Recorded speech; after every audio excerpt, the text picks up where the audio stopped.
I know, guys. I said we'd be taking a little break from Akash, but we've got a bit of a problem. I tried doing Slender the 8 Pages, and it was being so slow it was not able to be played. I tried playing Slender the Arrival. It just would not. I had no idea what I was doing. I even tried looking up a playthrough. I had no idea what I was doing, and I tried Pizza Simulator, which is a FNAF game, and it was running too slow as well. So, that's my excuse. Hello, Martians, this is Neo Sailor Mars, and we're back with Akash, and I am so sorry. This one I might make a little shorter, or I don't know what I'm gonna do with it, but, yeah, I am getting a new game, though, so hopefully it'll run better, and we can then take a break from Akash. I lay on my bed staring up at the ceiling. I find myself doing a lot of thinking in here lately. I'm glad I got my dress out of the way, but I still have a lot of planning to do. But more than that, I have a pretty major decision I need to make, and it's going to change my entire identity. I've just been a bit overwhelmed with everything happening, so I haven't given it any real thought. But that has to change right now. I'm really feeling fire. Unquestionably one of the most powerful offensive magics. I'll never have to worry about protecting my people and loved ones with that kind of raw power at my fingertips. Now that I've dealt with the really pressing issues, I can't stop thinking about Ignatius these days. I've never noticed how cute he was until lately, and he's starting to open up to me a bit more. I want to see where this could go, but I have no idea if he could ever even see me the same way. Maybe I'll ask him. As I have the last few nights, I drift to sleep thinking of Ignatius. 9 days till the coming of the age ceremony. I sit up in my bed and rub the sleep from my eyes. As I go through my morning routine, I am overwhelmed by some feeling of dread. I don't understand. We don't have any exams today. Am I getting sick? I have too much to do today. I'm just going to try my best to ignore it. As I leave my room, I notice the dorms are eerily quiet. The door to Ignatius' room is wide open, and he doesn't seem to be inside. It's actually quite early. He's normally still asleep by now. This feels off. Oh no, the eerie music! Once I make my way into the village square, I know something is wrong. Lately, it seems the entire village is up and about in the morning preparing for the coming of age ceremony, but today all is quiet.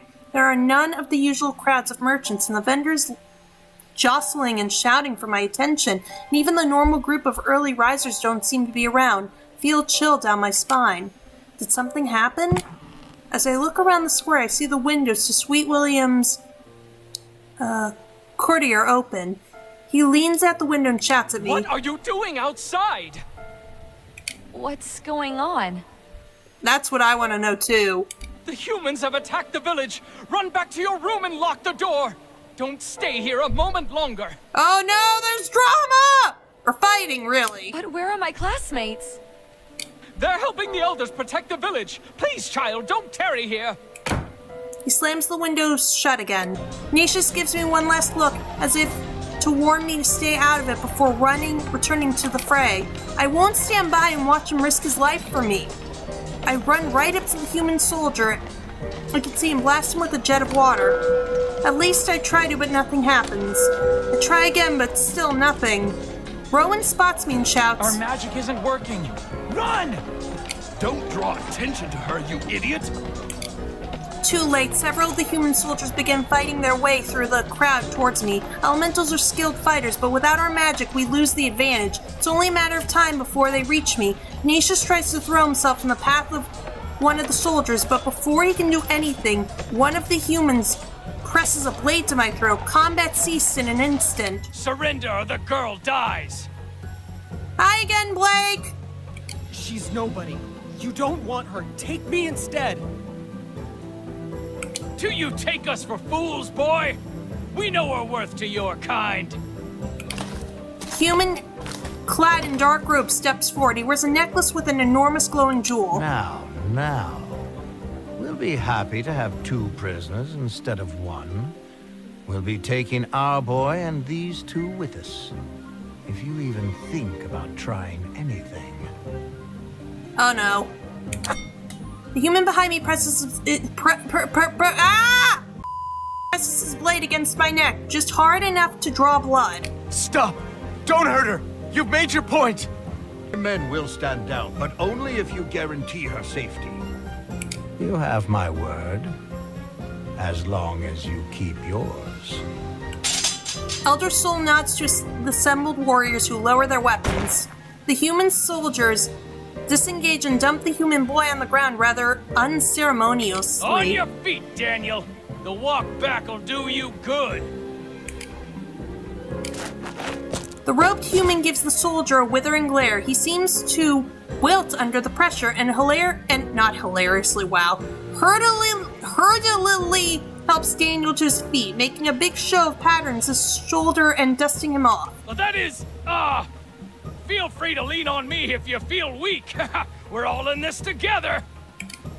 The rest of the human soldiers ignore his exchange and prod us along with their sheathed swords. I turn to look back at the elders and regret it immediately. The concern in their eyes makes me feel a level of guilt I've never experienced. One of the soldiers gives me a warning tap with his scabbard. Eyes front!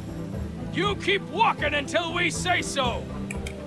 As we walk through the village gate, I see the bodies of elemental guards lying prone. Oh no. Press my ear to the hole. He cups his hand around his mouth and whispers to me. Holy shit, I thought they might have killed you. I'm definitely still alive. But are you alright? What have they done to you? Oh, well, once we left the village, they knocked you out. It looked really bad, you know? I couldn't just let them do that to you. Ignatius, I'm so sorry. Why are you sorry? That was my choice. I'd do it again. I hate that we're in this mess. But I'm so glad you're here with me, Ignatius. I know we can make it out of here together. I know it sounds weird to say it like this, but I'm glad I'm here too. No. He falls silent, embarrassed. I reach through the hole. To my surprise, he takes my hand. His hand is so lovely and warm, it makes me feel safe, even just for a moment. I imagine how amazing his embrace must feel and resolve to find out later. Well, I guess we should sleep. We need our minds right if we're going to escape. Don't you mean escape? I'm so sorry. The cell is uncomfortable, but his warmth helps put me at ease. We fall asleep holding hands through the hole. I could swear I hear someone whispering my name, but I must be imagining things. I've only just gotten to sleep. I decide to ignore it. Hey! Oh, come on! Sudden small pain in my forehead, almost as if someone reached over and flicked it. I'm sorry. Hey! Shush. Over here. Did you just flick me? That's what I was just gonna say. Did you just flick me? I tried the nice way first, but it didn't work. We need to talk about how we're getting out of here before that asshole out there wakes up again. What if I fake an illness? I could get him in here and then overpower him when he least expects it. He clearly doesn't give a shit about us. Why would he care if you were sick? Nat, we need to try something else. My ears are assaulted by a terrible noise that echoes around Ignatius' cell. It sounds like he's smashing his food bowl against the bars. Whoa. Wake up, you lazy piece of shit! Get him! What the hell do you think you're doing?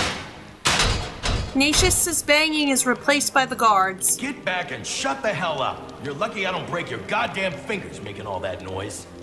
I'd love to see you try it, dick brains. Oh! I'll break my fingers off in your ass. Get him! Get him! Get him! Get him! Wow, that's the second time I've just yelled something and clapped my hands. Wow, I need to come up with stuff that's more original, but whatever. Get him! That didn't come off how I meant it to. The point is I'm going to kick your ass, baby man. Yeah? You in what army, you delusional freak? I'm out there and you're in here. Yeah, I bet you just love that shit, you coward.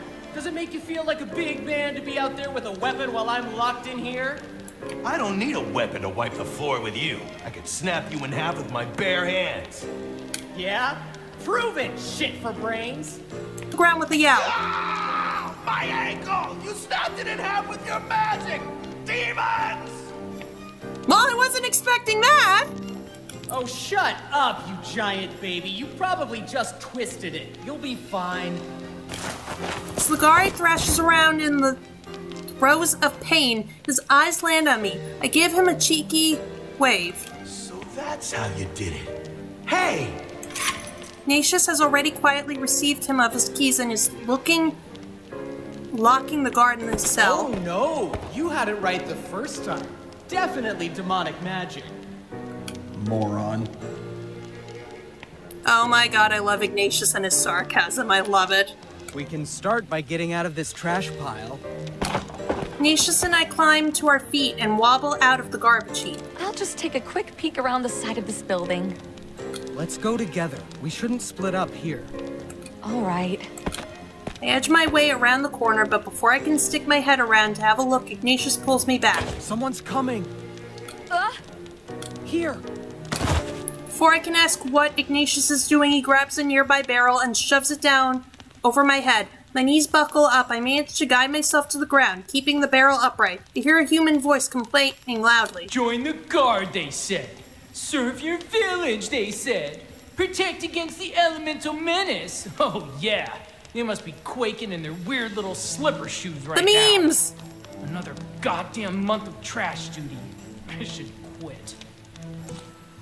The farm.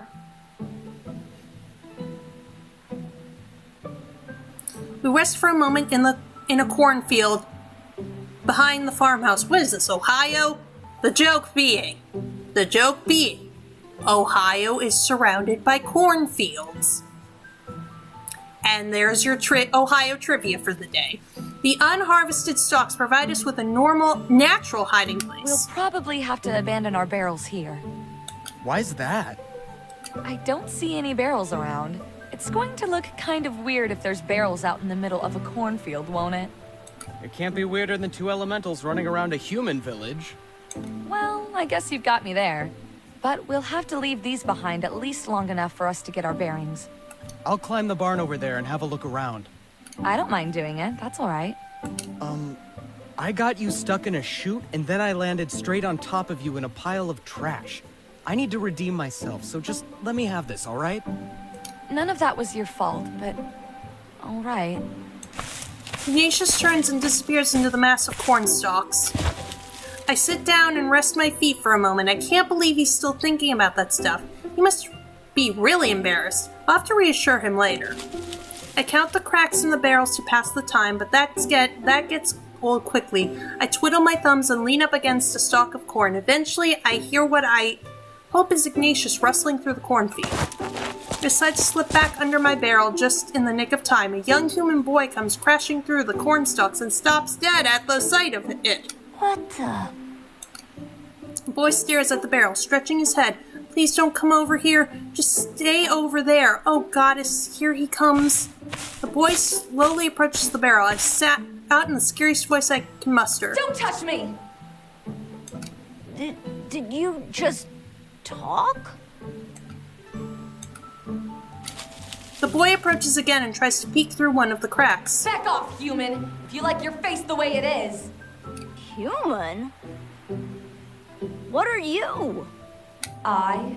Some things are better left unspoken, boy.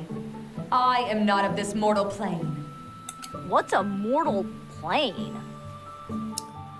Well, to get into that, we'd have to go into Dungeons and Dragons. But I'm not gonna, go into that. It's a long story.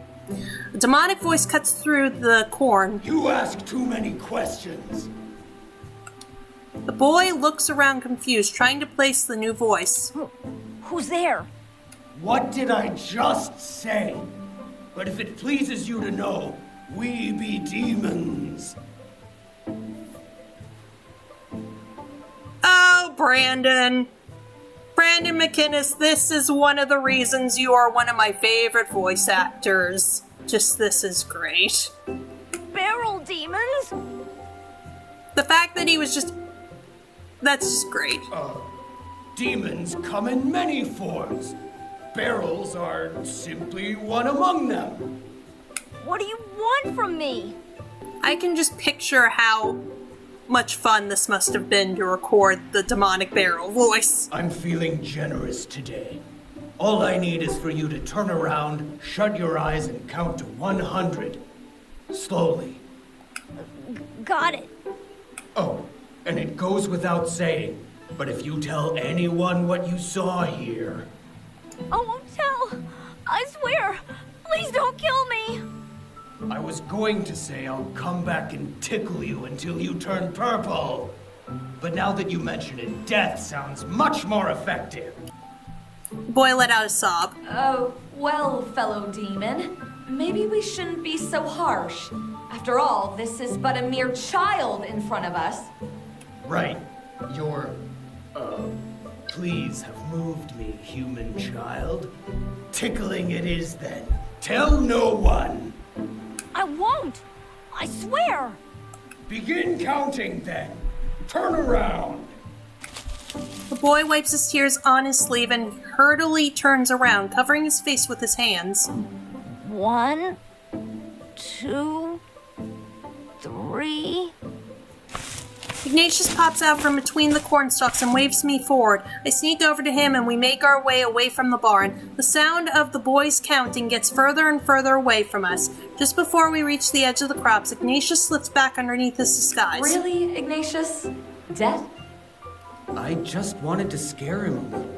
I didn't think he was gonna cry. Threats have to be scary to work, you. Just concentrate on that energy. Please. Don't know if this is going to work, but here goes nothing. I place my hands on top of his, willing myself to focus on that intense power, steering my mind away from the distraction of Ignatius's hands on mine or the fear of being caught and thrown back in the tower dungeon, or worse. Focus, Sarah. Okay. I think I know where it is. So you don't need me to touch you anymore? With my hands? Goddess, if you're listening, please just strike me where I stand. With a flying ice cream truck. And live! We look up at the temple. The architecture is alien and intimidating. Feels so much colder and less welcoming than elemental spaces for worship. The place seems like it was built as a show of power rather than a place for prayer and healing. I take Ignatius's arm in mine and begin to walk forward. Come on, you can pray for the sweet release of death and walk at the same time. We can't keep standing around out here. We gather up our courage and enter the temple. I can't help but shiver as I walk through the archway.